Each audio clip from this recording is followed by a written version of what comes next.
Hey everyone, Jim Phoenix here, and we usually don't do this in front of the Buffy podcast, but for this particular episode, there is a trigger warning. I am brand new to the Buffy universe. I have no idea about this stuff, so I'm taking my co-host's opinions on this very seriously. It is the episode 6, which is the rape episode.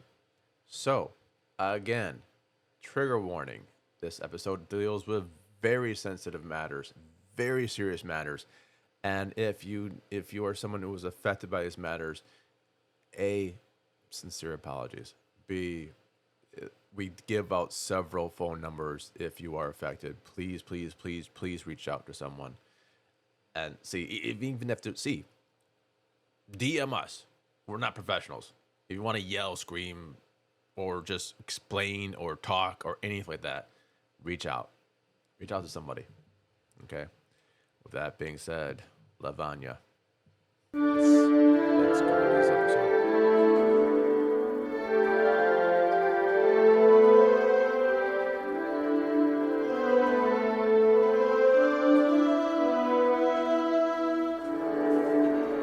Hey everyone.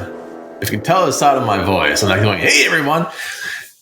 Today's Invite Me In is episode 6 of Buffy, also known as our trigger warning. There's going to be talk about rape, there's a sexual assault and everything like that. And it might get a little deep and dark. Okay. So if you want to skip this one, much love, right? If you want to stick with it, awesome sauce. And if you need it, there is RAIN organization in the United States. It's 1-800-656-HOPE. And if you can't spell HOPE on a telephone, because who the hell can nowadays, it's 1-800-656-4673. If you're in the Montreal area, there is an organization for Montrealers as well. And that's going to be a provincial helpline for victims of sexual assault. That number is 514-933-9007. En français, 514-933-9007. Again, it's going to be the same type of levity and the greatness, but there's some deep, deep, deep, deep subjects. So if you need to skip it, skip it. If you need help, please reach out and get help. With that being said, all right. So now the levity part, right? I can't believe, I don't know, Snoop Dogg did the remix of the Monkey song that had Neil Diamond in it. That's just Snoop. I love you, man.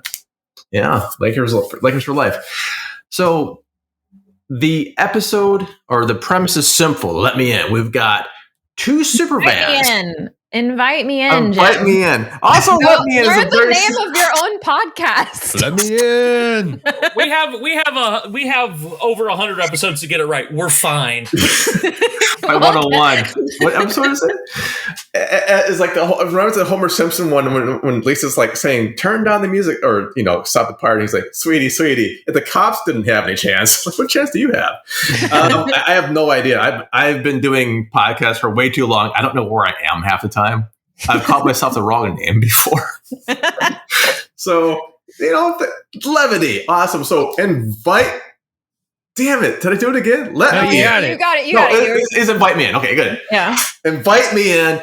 Episode 6, season 1 of Buffy is simple. It's such a simple premise. If you get the episode name right, you're awesome. It is two super bands. We got Jess, say hello. Hi. And Xander, say hi. Hello. Along with a guy who's seen it just for the very first time ever. Travis, say hi. Hi. Along with a guy who has no idea what podcast he's on. I don't know. Who's this? Kevin Smith? Is Joe Rogan? I don't know. Jim Phoenix, who's never seen Buffy besides the movie. And we're discussed. Apparently, this episode's called what? The Pack. Oh, that's much better than the episode thing I had in my mind just called, whatever. So The Pack. All right. Oh, boy. What's the cold opening for this one? And they start out on, this was the zoo episode. On Candy Mountain? Yes. There's a class trip to the zoo. And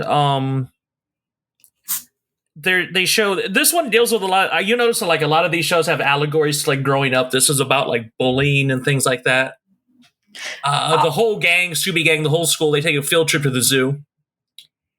And there is a boy named Lance who is at one of the outdoor exhibits, and a group of teenagers make fun of him because that's what you did in high school. But wait, first we need to talk about how bad these kids are at being bullies to Buffy. Yeah. They're like, look at Buffy walking on the path alone. Ooh, didn't you get kicked out of your last school? Don't beat us up. Yeah. Don't treat us bad for being bullies. Like, it's so stupid. If you're going to be a bully, be better at it. You know what I mean? Like, whatever. Everybody serves a place in a narrative. Like, just be better. Yeah. Don't half-ass it. Nope, too soon. But so they you know how bullies are. If somebody doesn't react, they go to the next person. They go to this kid named Lance. I think, was it a monkey exhibit of some sort? I believe it was. Yeah. And were they masturbating? The monkeys, not the kids. Don't know. Oh. So the Principal Flutie, who once again we love Principal Flutie, comes up and goes, "Hey, what's going on, you delinquents?" And Lance doesn't snitch on him. So they're like, "Hey, we're going to reward you by taking you into this hyena house, even though it's under quarantine and blocked off. We're going in anyways because that's your reward." Hyenas have COVID. Yeah, that's what I was saying. It didn't stop me in Starbucks. It's not going to stop me in the zoo, and guys. They actually explain later on in the episode the quarantine thing, whether it's real or has to do with the story, but they do explain it. Yeah. But Xander sees this, and to Xander's credit, he's like, "This is not cool. I'm going to go stop this. You guys go ahead. I'm going to go help this kid out." To his credit, very cool thing to do. It was actually relatively non-Xander. They needed a reason for him to go in there solo. Basically, but it was not a Xander thing that we've seen him do the last 5 episodes. No skate. So, what was his new trick though? Was it skateboard, guitar, skateboard, saying cowabunga? Something like that. Okay. But Willow and Buffy decide to go after him too, but they're stopped by the warden. It's like, "Hey, what are you guys doing?" Zookeeper. It's not a prison. The warden. Okay. Zookeeper. Oh, wow. He's in charge of the hyena exhibit. He's like, "Girls, you see this is blocked off. Don't be stupid." Okay. Full confession. I actually thought the warden was the character's name. Like the master, the leader. Like, I was like, the warden is like a vampire? Like, oh, no, it's just a dude that makes minimum wage. He said that they're newly arrived to the zoo, so they've got them in quarantine while they acclimate or whatever. So is what he says. Xander gets through, but they don't. So Xander goes in to stop them. And for some reason, the kid, Lance escapes. They finally get rid of him, or he runs off, and the hyena's eyes flash. Okay.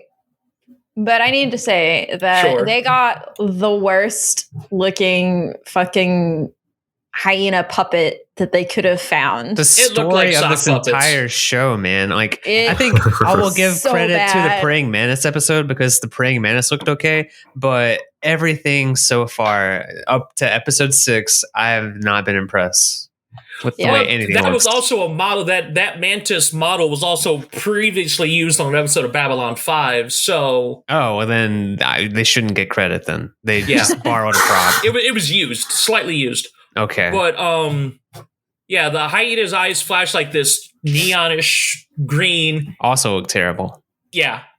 And like everybody else's eyes flash too, like all the bullies, and then Xander's eyes flash, and then cut to the theme song. Is that we have these flashing eyes. Like, that would have been enough to clue us in that it's the hyena because it's coming from inside the little cave area. We didn't have to see this sock puppet. Yeah, just use like National Geographic footage of an actual like stock footage of a hyena. You know, right. We'll which make they it work. do later on in the episode. But then the stock footage they show is not even hyenas. What is it? They were African wild dogs. Oh. So they didn't even use hyenas. It fooled me. So, they could have done that from the beginning. They should have just made them African wild dogs and they would have been fine. But people don't know the term African wild dog. They know hyena because of Lion King. Yeah. Not the best Disney movie. Well, Disney has Fox now, so yeah. Yeah. Well, no, Beauty and the Beast is the correct answer. I haven't seen that one yet. Either version. Wow. Well, there's this meme online that's like my favorite thing where it's Belle's like part of her like, here comes the baker with his daily bread or something, and then it was like random villager, here comes Belle singing her daily mean song about us. Yeah, she's basically shitting on the entire village, and they're like, hey, what's up? I read books, I'm better than y'all. Is that what happens in this episode? Because I haven't watched that one. It does involve the Beauty and the Beast of this episode, but no, the reading books and thinking you're better than somebody was the last episode with Owen. Yes. Oh yes. This one involves a lot of bullying, though. Yeah, it does. Yeah. So after the credits, at the Bronze, Buffy and Willow are waiting for Xander. They're like, "Of course he's late. He's always late." And Buffy's like, "Well, of course you'd be aware of that, Willow, since you have a crush on him. You probably know his blood pressure." And Willow does know his blood pressure, which I take blood pressure or blood type. Blood pressure. Yeah, she does. Yeah, how do you? Your blood pressure is not necessarily going to be the same from moment to moment. Like she doesn't have a cuff on his arm. Like she can't know what his blood pressure is in that moment. Yeah, unless she knows his like last checkup, which I mean that's what your blood pressure was in that moment. She went with him to Walmart to do one of the little arm things. Also, his is 130/80. He needs to work on that diastolic. Yeah. Or maybe it's systolic. I don't know which one's which. Well, he also did just get kind of like hyena. Well, they don't know that yet. So it might be, spiked. They did talk about how he was being weird on the ride back home. Their high school field trip to the zoo. They came back on the bus, and Will was like, he was being weird, and Buffy's like, I don't know. Then Willow also calls out Buffy being into Angel. Yeah. Which Buffy does a very poor job of trying to deny, because then when Willow's like, he's here, and Buffy's like, Angel? Is my theory coming to fruition? Me? Do they do it? Angel? No. Me? Never. Which is so Xander comes in now, and he eats Buffy's buttery croissant. Is that the croissant? Okay. And he says it tastes bad, and he's being a jerk to them. And then he smells Buffy's hair. And he's like, "You showered today. That's okay." Yeah. She's like, "Yeah, it's a thing I do. In fact, I'm pretty known for it." Yeah. The group of bullies show up, and they're, again, not being very creative bullies. They make fun of a kid for being fat. Not even very well either. Yeah, that's what I'm saying. Like, they're not creative about it. Yeah. They're like, hey, you're fat. Like, shouldn't you be hovering over a football stadium instead of sitting at our table? If I were that kid, I didn't even get that. I would have been like, what are you talking about? They're like, Fatty McFat. It's like, I'm just a fat kid sitting here. What the fuck are you talking about? Yeah. So that happens, but Xander laughs along with them. I have a question. Yeah. Are you trying to plug your new consulting things, how to consult bullies to be better bullies? Are you a bully, but you suck at it? The people not crying yet. Boy, do I have a place for you to go. Yes. We can plug it. Yeah. See the show notes. If you need help with creative insults, I'm here for all of your bullying needs. Also, this is my cry for help, because she's the one that she tests all of them out on me, and I am psychologically suffering. That's why we had to take a break between episodes. Better, I was bullied really bad as a kid. I will be your sounding board if that makes you feel better. Okay. It's not good enough. That's his plug for his other thing, how to deal with bullies. Yes. There you go. We're welcome to our new podcast, Rubber and Glue. Hey, that's actually not bad. I'm calling it next time, by the way. It's called Rubber and Glue. We get together and she talks shit about me for an hour and a half, and I sit there and take it. Bounces up. So the Xander. Okay, now Xander, the character Xander in the show, is the hair smelling thing for me, from what I'm hearing from Xander, is almost not unusual for him to do.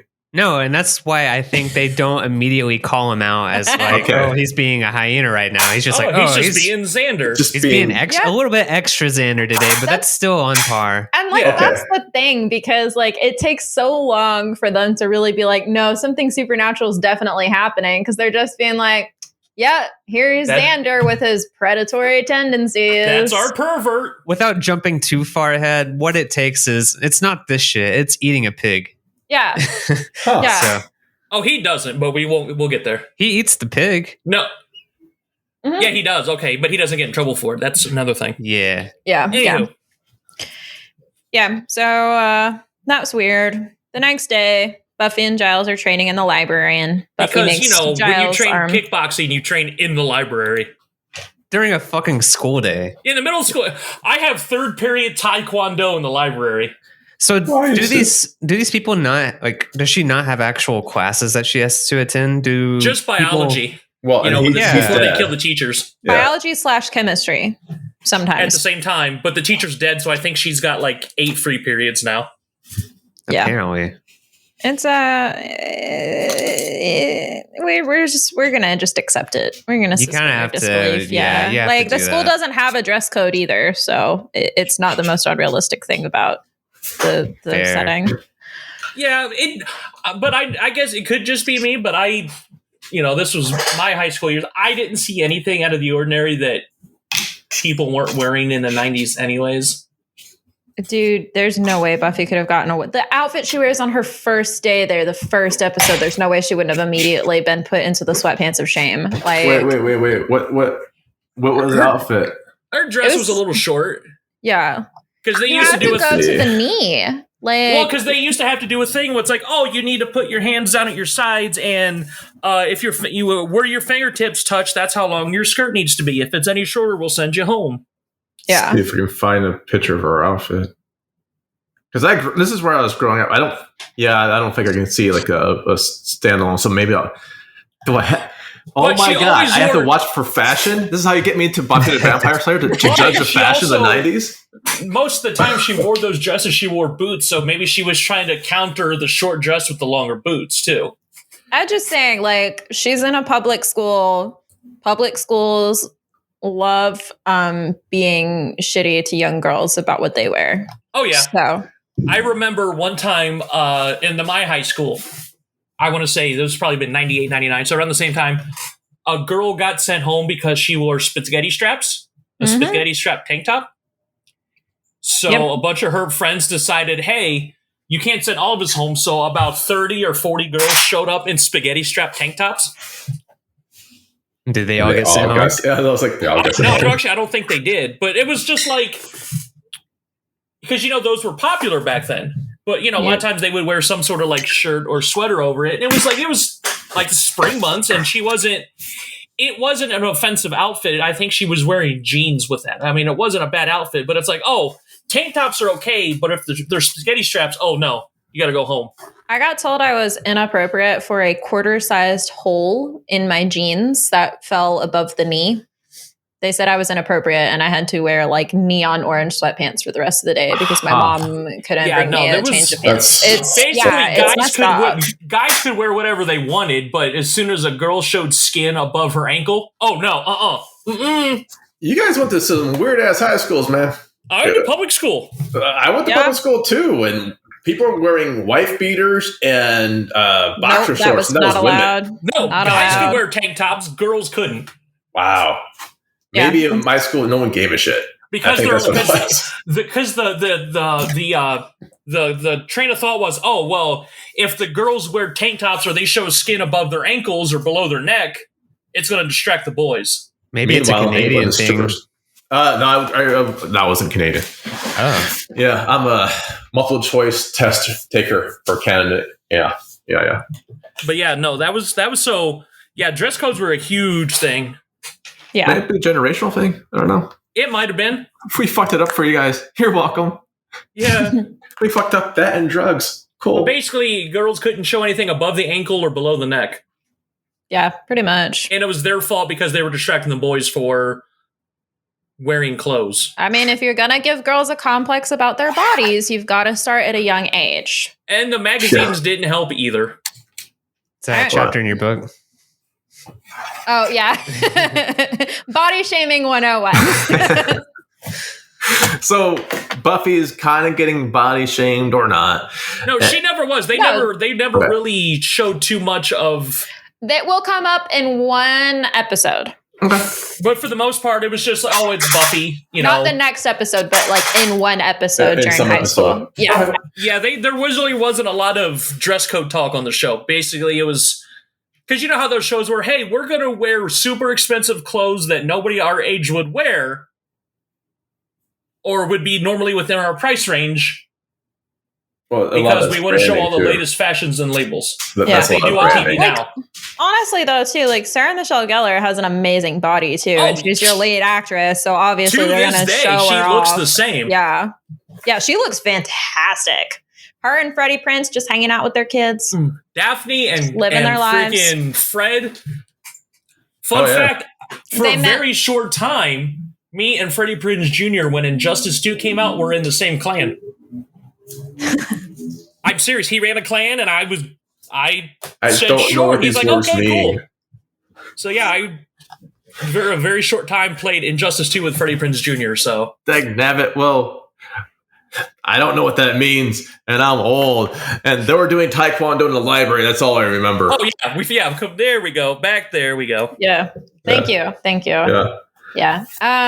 So she goes out into the hall, and then we get this POV shot of something scurrying through the hall, and all the students are going, whoa. And then we see Buffy pick up this cute little pig who's wearing a helmet, and he's got like his name's Herbert, and he's the mascot, and Principal Flutie's so excited, and Buffy goes, he's cute. And he goes, no, he's tough. He's a razorback. He's scary. You can see the razor on his back? Yeah, he's got like the dragon, like cool razor going down. Which like little styrofoam. He's got the football helmet on. Which fangs. I didn't have a dragon as my high school mascot, I would want this thing as my mascot, just the way it was. Like I don't want it to be tough. I want it to like look silly like that. Yeah, we were the opposite. My high school, we were known as the Tornadoes, and our mascot was a gigantic, bright yellow bear. Kind of a fuzzy looking bear. It's my favorite type of tornado. Can you imagine if that's what a tornado was, though? Like as a giant yellow bear just comes through town? I would prefer we're known as the Tornadoes. So the pig's gonna die, right? Oh yeah. I mean, you wouldn't name it otherwise. Part of the episode. You wouldn't name it otherwise. Yeah, you have to name it because you have to feel bad for it. Yeah. Yeah. So she saves the pig. Cute. Yeah. Well, no, she's just helping Flutie carry it to the cage for now. So we see that he's in a cage in a classroom.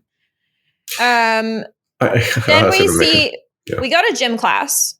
It's raining. There's another class? Oh, it's raining. Yeah. Well, you can't have an episode about bullying without having dodgeball as part of the As someone who played a lot and loved dodgeball, this was one of the... They did not know how to play dodgeball in this damn high school. I had traumatic flashbacks watching this. I love dodgeball. This dodgeball scene is like super dramatic, though. Like it's overly dramatic. There was no dodgeball. There's rules to dodgeball.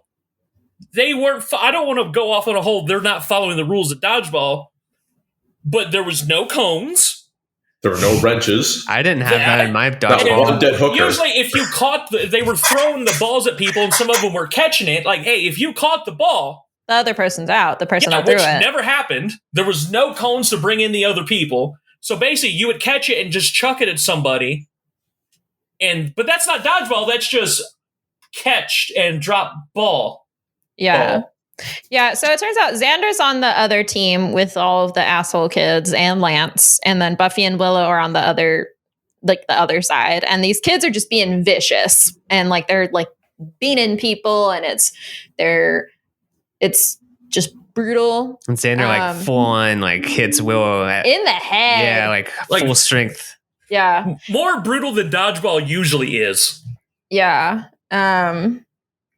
Oh, and we didn't mention this. Like Xander had yelled at Willow earlier while she was trying to tutor him in geometry. Oh yeah. Like he threw his book away and he was just being like a big baby. So she's already feeling shaken up, and then he throws the dodgeball at her head, and it turns out Buffy's the only one left on her team, and the only one left on the other team is those 4 main bullies, Xander and Lance. This is so stupid. And you think that they're all gonna hit her with balls all at once, but then they turn on Lance for no reason. Cue the most dramatic fucking music, and it's all just like slow down, and they just like slowly turn to him, and then they like he lays down on the ground. I don't even know why he's on the ground at this point. And then they all just take their like dodgeballs at once and just start chucking it at him on the ground. And it's just so over the top. The only thing is missing. I mean, granted, the song didn't come out till years later, but it's that. What's that? Ooh, what you say? that's if you would have played that song, and you guys know what song I'm talking about. Yeah, that would be amazing. Yeah, just after it's like the SNL skit. Like every time he gets hit, it's like, ooh, what you say? Ooh, what you say? Granted, that song came out like 10 years later. I want to try and make a cut of that. Yeah, we need to because that song fits perfect. Yeah, that would be amazing. What was that? That Simple Plan? How could this happen to me? I'm in my. That's like you need a song like that. The Breathe Me song. Like all really sad around me one. Are familiar. I have no idea what the hell you guys are singing. That's the You've not heard any of those? No. Have you not seen Donnie Darko? I was like 8 or something like that. I don't know, man. I saw Donnie Darko like once a long time ago, and my memory of it is hazy at best. But yeah, there's so many songs that they could have played that would have fit right there that honestly I probably would have busted out laughing. They were also playing like jungle music during the dodgeball game. Yeah. It was supposed to be Hyena though, right? Yeah, but it's still kind of weird. Just like they're just playing dodgeball. And it's like, no, this is like because wild animals equal jungle 100% of the time. Yeah, I was gonna say hyenas are notoriously jungle animals. Well, yeah, they're not from like wild. They came from like or Kenya or something, right? Do what? They came from like Kenya or something, right? Is where the guy said it's not a jungle. No, but you know, I don't know. I don't fucking know Kenya music, but I thought it was a little bit out of place. I think maybe it's also the amount of, just like you said, season 1 budgeting. They're like, we spent it all on those flashy eyes. Fuck, we spent our entire budget on flashy eyes. We can't afford other musics.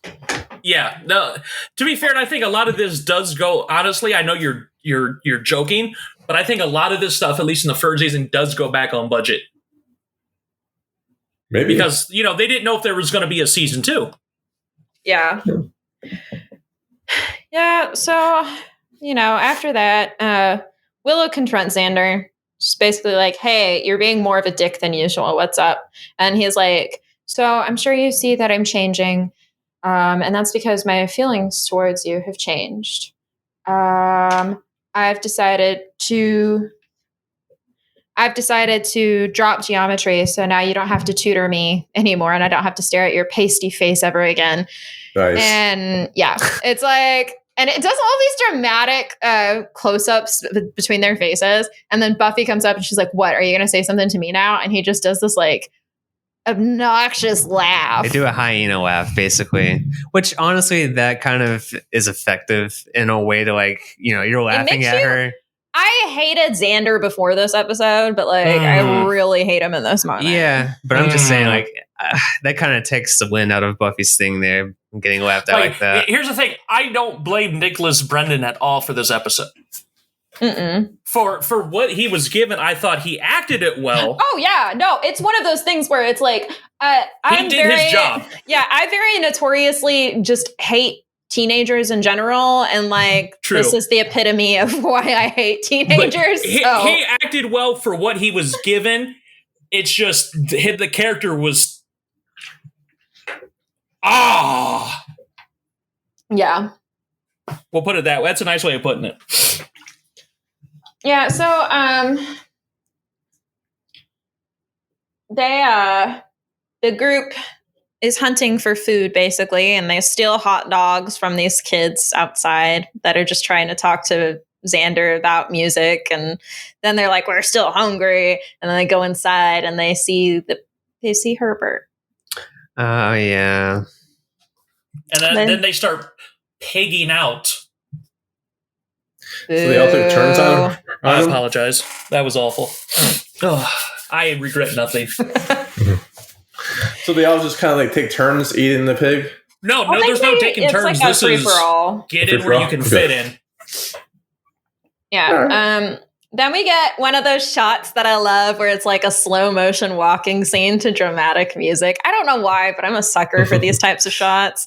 And you see all the other kids around them are just kind of like side-eyeing and they're not into it. This is one of the parts where I'm also just like, this episode is just so fucking dramatic. Like it's trying to be super deep or something, but it's just so weird. I kept thinking of songs that, like, if they had the budget, they totally could have put in there. Like, the first song I thought of for this was Tainted Love by Marilyn Manson. Which, by the way, talking about last episode, was in Not Another Teen Movie. They filmed a video for it. But Tainted Love would have been like, bump, bump.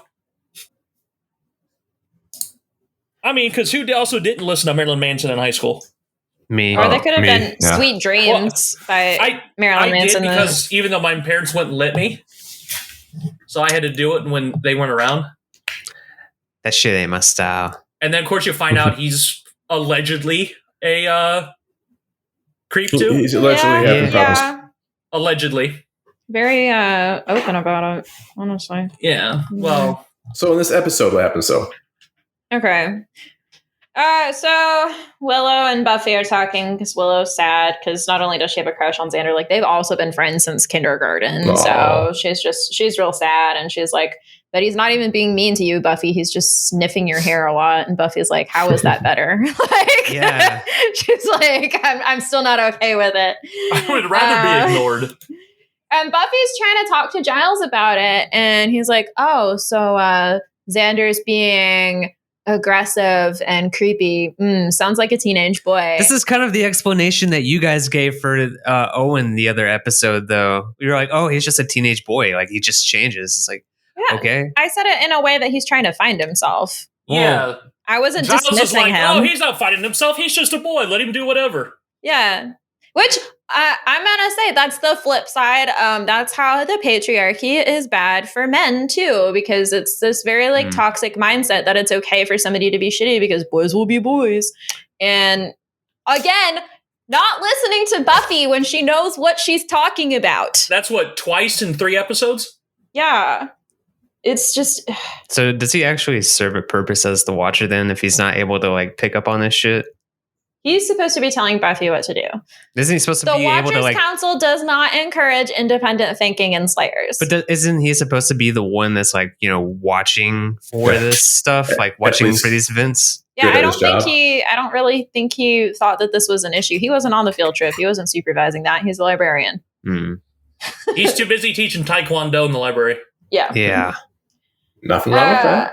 But then Willow comes in and says that they found Herbert eaten. She's understandably distressed. So is Flutie, whose rampages straight towards the 4 bullies and brings them into his office. And he's. But before that is the point that we need to talk about something specific that happened. These scenes are kind of going back and forth at the same time. But yeah, so between Flutie and the kids and then Xander and Buffy. Yeah. So let's talk about Flutie and the kids first. All right, fine. That sounds like a band. Flutie and the kids, yeah, it's like Flutie and the Kids on ABC Family. It's a cover band for Hootie and the Blowfish. Flutie and the Kids. Yeah. See, I got that one. Hey guys, it took 6 episodes, but we found a reference he got. It took 6 episodes to get a reference he got. Oh, thank God. It's all good. But yeah, so he's yelling at them and they're like not reacting because they're completely sociopathic, which I'm not entirely sure that that's 100% the hyena stuff. Yeah, no. And he's like, okay, I'm going to call your parents and you guys are going to get escorted out of here. They're not even denying that they ate the pig. And he goes to call him and they attack him and eat him. They growl at him, and which is so weird. Granted, yeah, this is sad that Principal Flutie's dead. Can we also talk about that when they kind of like pan away? He has a picture of himself on his desk. Yes, I wanted to talk about that when we were talking about Flutie earlier. Really? He has a picture of himself doing a nice little smile on his desk. I think if he was alive in the time of cell phones, he would definitely be the person that has a picture of himself as his wallpaper. We're not supposed to do that. I imagine him being the guy that like takes a picture of himself while like looking down at his phone, so you like get his like triple chin. Yeah. Well, I kind of like it's a way to with cap duck off. face. Yeah, it's a way to cap off his time. Like we're talking about, he seems to have like. He wants to be better at being a principal than he actually is, because he still has all of these missteps with the way he approaches kids that he feels like he wants to help, but he's not doing it in an effective way. And I feel like he's a very funny character, but he's also a very sad character, because you know people like that, right? That are doing the best they can, but they're just completely unaware of how far off the mark they are. Yeah. Flutie with duck face. I'll say it right now, Flutie would do a duck face. He would try it. He would try it. He would at least try it. He's like the Steve Buscemi meme. How do you do, fellow kids? Basically. But yeah, and just him having that picture of himself on his desk, it kind of is like a sad little moment, because you realize that he doesn't have a family, because that's normally where you'd see like family photos. Yeah, like he never mentioned a wife, or even if that he lived with his mother or anything. It was just... He probably did live with his mother. He was, yeah. It's probably like a Norman Bates situation. Like he lived with mother, but mother is no longer alive. Out of all the side characters that have already died 6 episodes in, Flutie was my favorite. I was actually really surprised that they killed him off. I always forget how quickly he dies. Like I always, in my head, he's there until season 2. Is this like a consistent thing that happens throughout the series? Like, do other like reoccurring characters die off? Okay, well, I like that. Don't. Let's put it this way: never latch on to characters in general. We'll put it that way. I love like Game of TV shows. It's like Game of Thrones. If you find a character you like, I haven't watched Game of Thrones. Gonna die.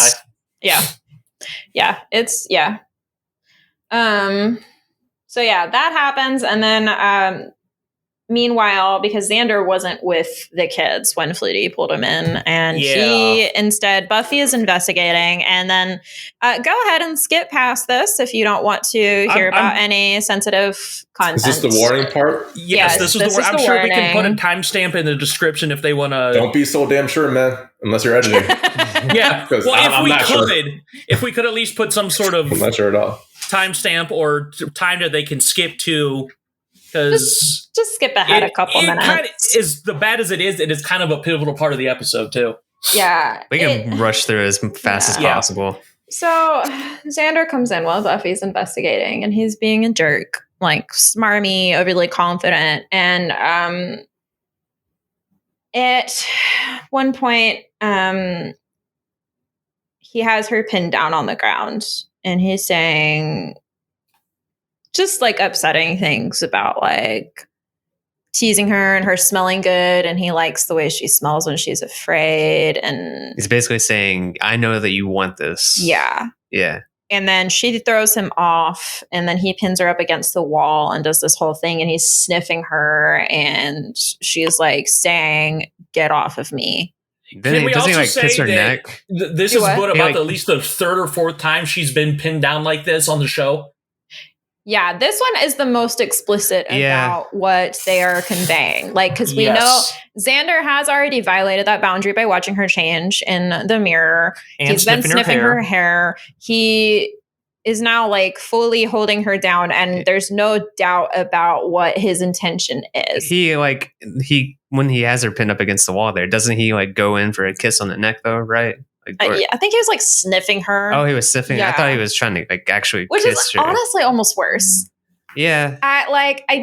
There's something, and I think part of it is they're trying to like make this analogy of like this whole animalistic bit, because they went hunting for food, and now it's like he's trying to go mate, like do his mating thing, but it's just it's upsetting because he's got this whole arc of being into Buffy and being problematic with her before he was possessed by a hyena. And so it adds a layer that makes it worse. Yeah. Like if this was a random character doing it, it would still be upsetting because it's still attempted rape. Yeah. But there's there are more layers to it. Yeah, here. we have to like continue on with this guy throughout the rest of the show. And then we'll go ahead and talk about this now. Because she even straight up says it, because what happens is that off screen, she throws a desk at him and knocks him out, and she drags him into the cage. This is the first time we see somebody get thrown into the cage in the library. And Buffy straight up says he attempted to sexually assault me. Wait.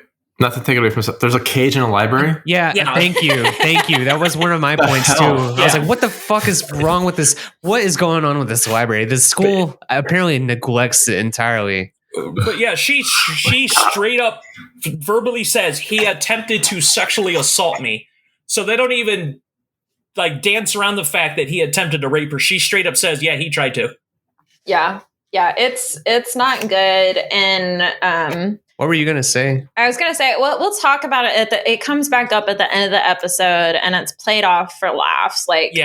Because, and I mean, we'll get to it obviously because it's Buffy. They get the thing reversed, so Xander can be, himself the lighthearted again. Stinger at the end. Yeah, and at the end, like he's asking what all happened while he was possessed, and they're like, "You ate a pig," and he goes, "What? No way! Did I do anything else embarrassing?" And Will and Buffy kind of share a look, and they're like, "No, it's fine." Which like they're legitimately giving him the benefit of the doubt, like he was possessed and he doesn't remember it, and she's like kind of dissociating him from that act. But then Giles comes up and he's like, "Oh, that's funny. I didn't think memory loss was a part of this, according to all my research." And Xander's like, "Please don't tell them." So Xander remembers what he did. Which also means that the group that killed the principal remembered that they ate the principal after eating the pig. Those kids already had emotional problems. So now that they remember that they murdered the principal, while Xander also remembers that he attempted to rape Buffy. And he's not even upset that he almost did that to his friend and his love interest. He's just embarrassed that it happened. Yeah. He's not sorry. He's embarrassed for him, not embarrassed for her. Yes. It's played off for laughs. And it's upsetting. How old is he? He probably 15 or 16. Yeah, 15, 16. Do you think that that's just because he can't handle the deeper emotional consequences of it? Well, they've also shown in the 5 episodes prior that he's somewhat creepy. So it almost seems like this was dormant in there at some point. It feels like a lot of the things that he did while he was like a hyena. It sounds so stupid to say, but like it all kind of like came from like his true feelings. Yeah, it's more like a disinhibition thing rather than a hyena possession thing. Okay.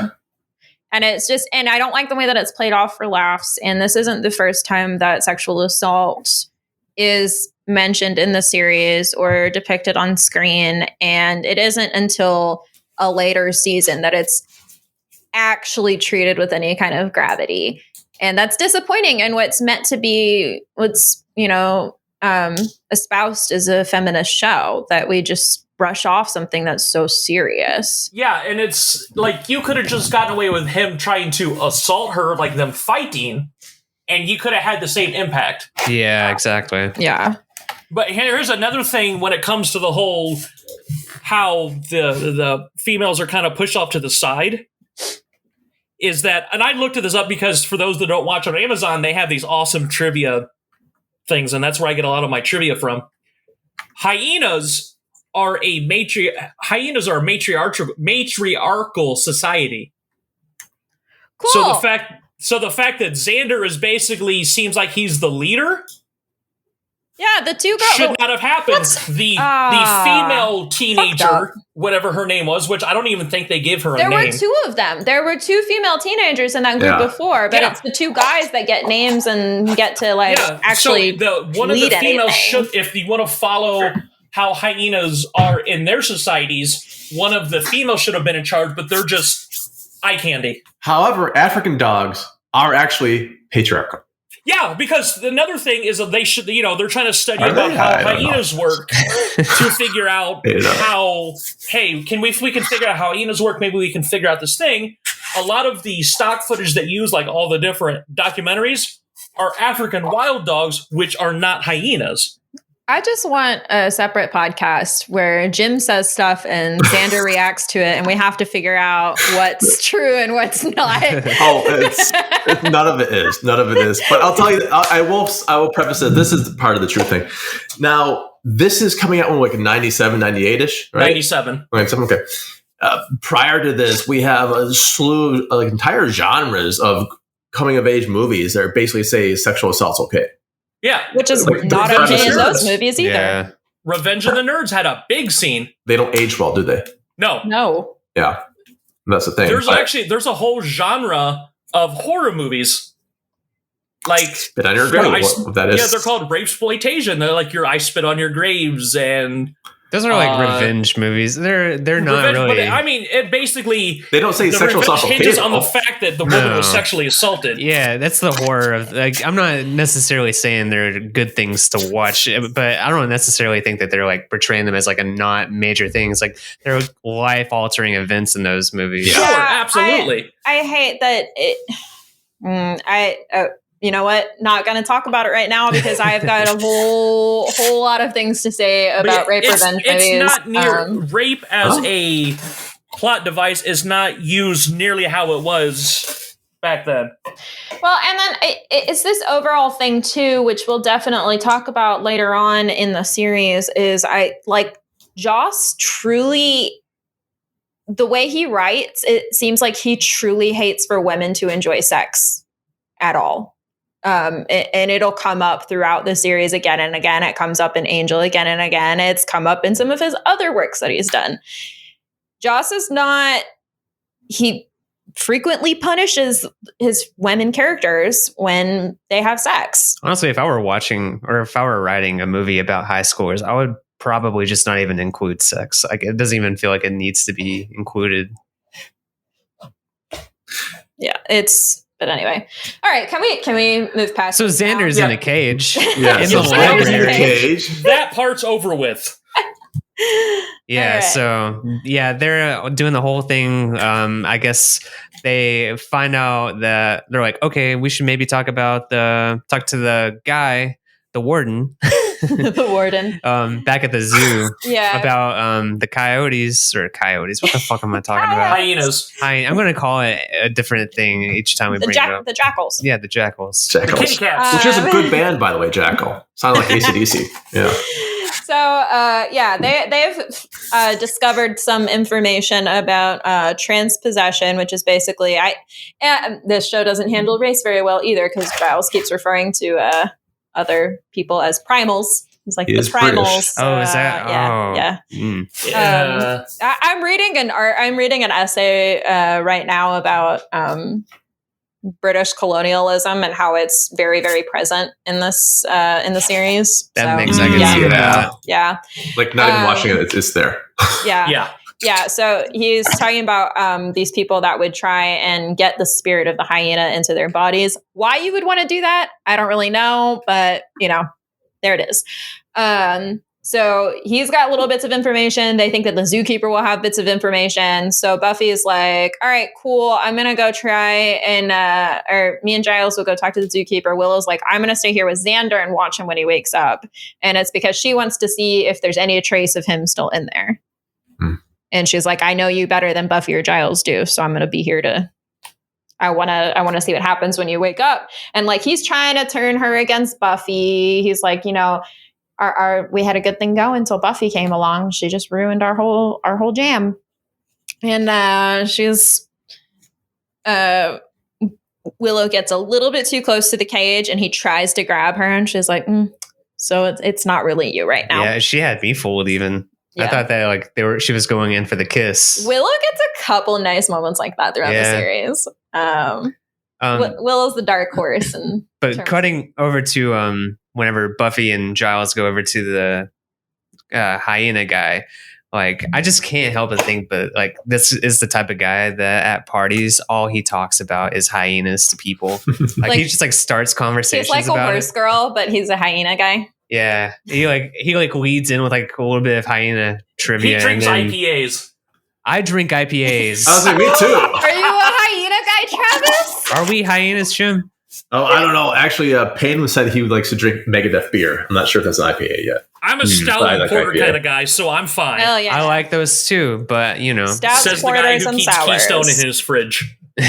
I also keep That's Keystone in the fridge. Choice. How the hell is that still a beer?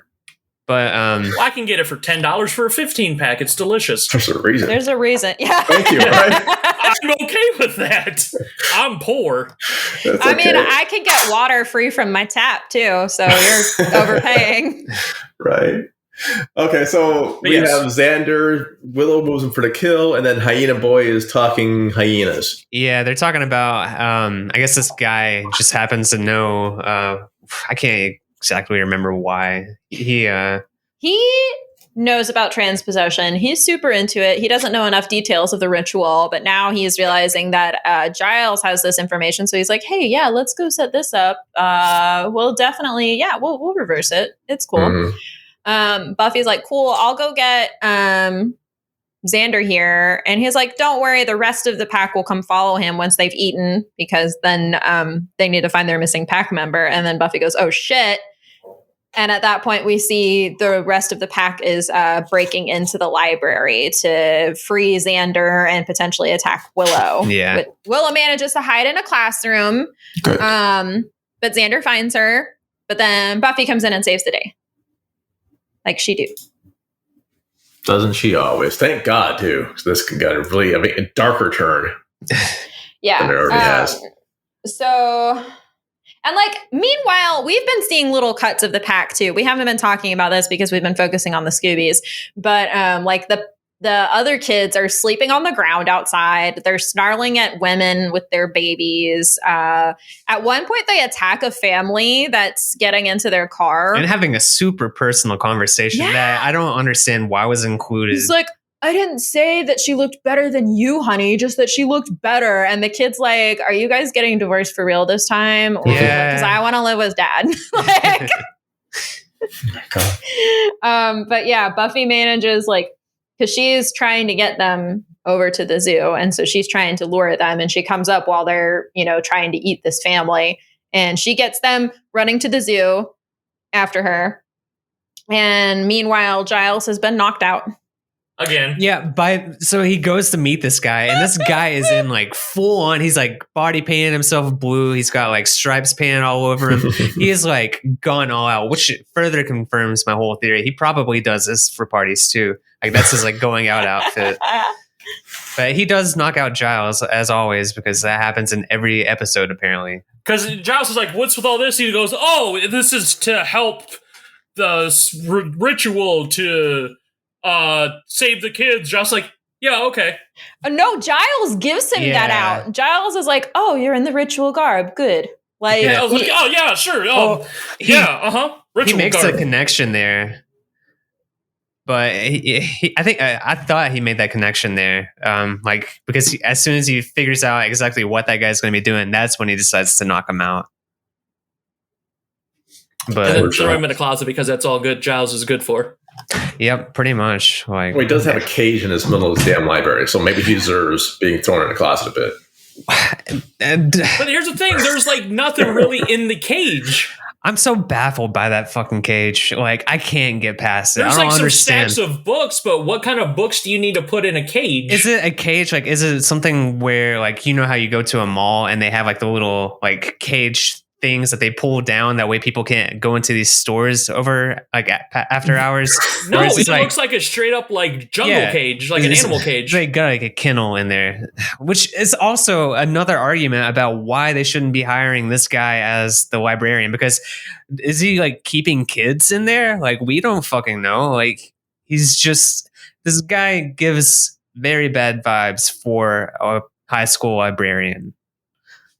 And he can't even fight. Every single time he gets into a altercation with any of these big bads, he like does he ever have a moment in the series where he actually like wins a fight? Like, I'm genuinely asking. Like, I can't see it happening. That's actually a good question. Well, either way, it's not like I don't think he really gets the final blow very often, if at all. He's just okay. He pretty much consistently gets knocked out. Yeah, he's that guy. You always gotta have that guy. Okay. Either way, they get them all over there into there. All the kids are there, and the guy's plan is revealed that he is wanting to.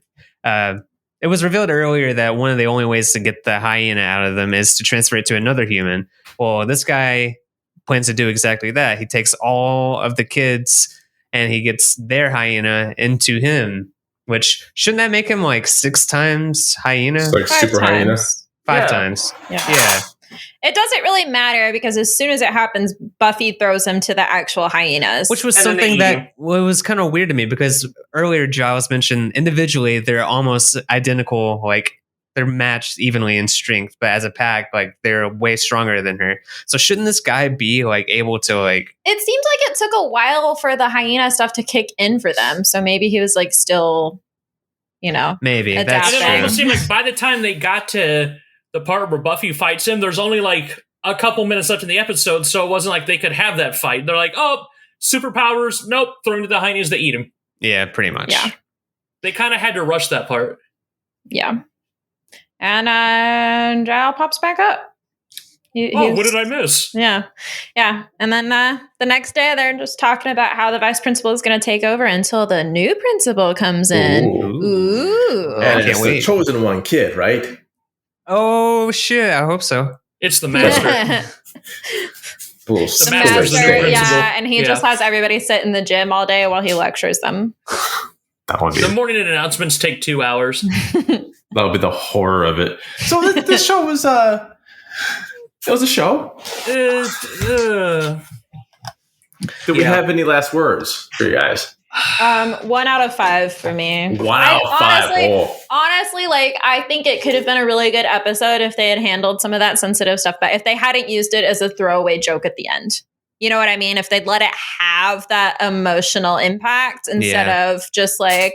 And by the way, or they could have, followed through as, Xander could have had some sort of ongoing storyline where he has to, he remembers that this happened and he has to, PTSD responsibility deal of with it. Nope, never talk. It's like Owen and the eggs. Never talk about again. I will say that I think that they, the writers learned from this because I'm watching Angel 3 for the first time. I never watched that. I need to. It's actually it's a lot better than I expected it to be because I just don't love Angel as a character on Buffy. Spike. Which I'm sure, Whoa. yes. He's creepy on the 15-year-old the entire episode. So, but I got convinced to watch it and I love it now. But there's a similar type of possession storyline that brings out those assaultive tendencies in people. And it's actually like carried through as an arc for a few episodes where the character that did that is like dealing with the emotional weight of it. I think I would have appreciated this episode more as if, at least for another episode, where it's like he doesn't want to be around Buffy because he knows what he did, and those two have to deal with what happened. Some sort of gravitas with it, but no, it's like Owen and the bug eggs. We never talk about it again. They're Fight Club. All right, what do you rate it? And it's then? just like I honestly have to give it a 1 as well. Okay. Oh wow. Only because of how they. Once again, I don't blame Nicholas Brennan. I think he acted as well as he did with the material he got. Yeah, the main cast, they've all got some good acting chops. They handle some of the stuff really well. And then what you find out about people behind the scenes later. Yeah. Yeah, I can't. 1. Yeah. You have to give it a 1 too. What's your score? Yeah, I guess I would. I mean, aside from all of no peer pressure. What do you actually think? Well, no okay. pressure, but if you want to be on the next episode, you know what you need to vote for. I mean, no pressure, but remember who you live with. Okay, then let me get my rating. All right. All right, I would give it a 1. Aside from all that stuff, which we have talked about plenty, I would also say that the hyena, just the whole idea of hyenas taking over people is so fucking stupid. I just don't think that that's a terrible. I mean, I think it's a terrible idea. It's just I do dumb. like possession storylines though if they're done right. Possessions are fine. Possession by hyena? No, that's stupid. Yeah. No, I have to agree with that. And I'm going to give this a 4. I'm going to give this a 4, not because obviously I didn't see this thing. I'm going to get a 4 because we're talking about how to inappropriately and appropriately handle sexual assault in a TV show. And that's why I'm giving it a 4. For the conversation we're having, not so much for the damn episode. I think that episode is probably trash. But because of the conversation, it allows us to slightly point the lens back at people a bit and hopefully have a little bit. It's one thing. This is a thing that I really have to make a distinction of. It's one thing to have a character that is homophobic or a bunch of characters that are homophobic. Doesn't mean that the writer or the actors or anything like that are homophobic. Not at all. Yeah, not at all. Right. And this is something that kind of gets shoved aside. Like people shut it off. Like, oh, we have to shut this off now. We can't watch this because they don't want to deal with the subject matter. You can do stuff like that properly. That was something that I was listening to somebody talk about the Fear Street movies, and I need to watch those yet. Yeah, and that it's a very queer series. And they were talking about how a lot of people are like, well, it's unrealistic that there's not more homophobia. And they're like, well, first of all, there is homophobia. You're just not paying enough attention, which is probably coming from a place of privilege where you don't have to deal with that regularly. But also, it's nice to have queer characters where it's not just like their whole reason for existence is to fight back against this homophobia, because it is a real thing in real life and it is a part of life, unfortunately. But that's not the only thing that a person is going to battle. So yeah, like you said, it's not like these things don't exist in real life. It's not like sexual assault isn't a thing. It is. It's very, unfortunately, very, very real, and many, many people experience it.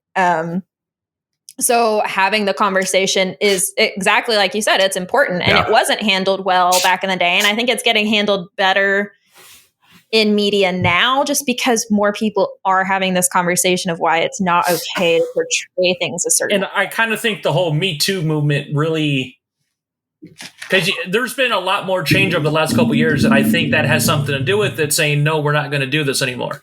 Well, it's also the more things changed, the more they stay the same. Because, Me Too movement is happening, but that's not even the tip of the iceberg yet. No, because sexual assault, I can guarantee, is probably happening right now. It's just national statistics.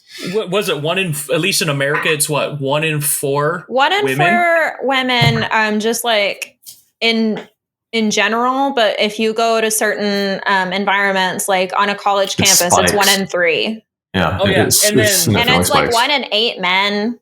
And that's just the ones that come forward, because, as men, we were always taught, oh, no, you can't rape a man because... Welcome to Brendan Fraser's career dive when he accused someone of raping him. Did you see what happened recently where he was doing like meet and greets online? No. No, this is a good story. Okay. Because he's got a couple movies coming out, and I watched a TikTok where a lady dressed as Evie from The Mummy, because, a lot of times with COVID, a lot of these Comic-Con meet and greets are all like on Zoom or virtual. And there's so many people that told him that they're so excited to come back, because I loved him in movies. Yeah. He actually started to choke up and start crying because he had no idea there was that many people that really wanted him back. And that was 100% some asshole with a lot of power abusing Fraser. Terry Crews, he almost lost his career. Yeah, and this is absolutely perfect. And people have lost their careers and more in lives. Fraser. Well, they've also committed suicide over this shit too. So it goes. That's why I'm giving this episode high, not because the episode was great, but allows conversation in a critical way of it. Yeah, right. That's what I'm giving it. I respect that. I can see where you're coming from on that. Yeah. And again, if you are in trouble, if you need to talk to someone, the RAIN's National Sexual Assault Hotline in the United States is 1-800-656-4673. In Canada, the provincial helpline for Quebec, there's a bunch of them. Otherwise, it's 1-888-933-9007. Montreal is 514-933-9007. It's 514-933-9007. And with that being said, like, please, and if you, again, my Haunted Montreal's DMs are always open for a reason, not because I like dick pics, but for a reason. And get some weird fucking people. But if you need to reach out to someone and you don't feel comfortable talking to someone on the phone, just fucking DM me, man. It's all good. I'll listen, whatever. And with that heavy shit being said, any final word? We did the final words already? Okay. So on behalf of of my special guests, Travis and Jess and Xander, and myself, Jim Phoenix, we wish you a very, very hopefully positive week ahead of you. And remember, when someone comes knocking, always invite us in. So you never know. Maybe I'll bring cookies. Who knows? All right. Bye, everyone.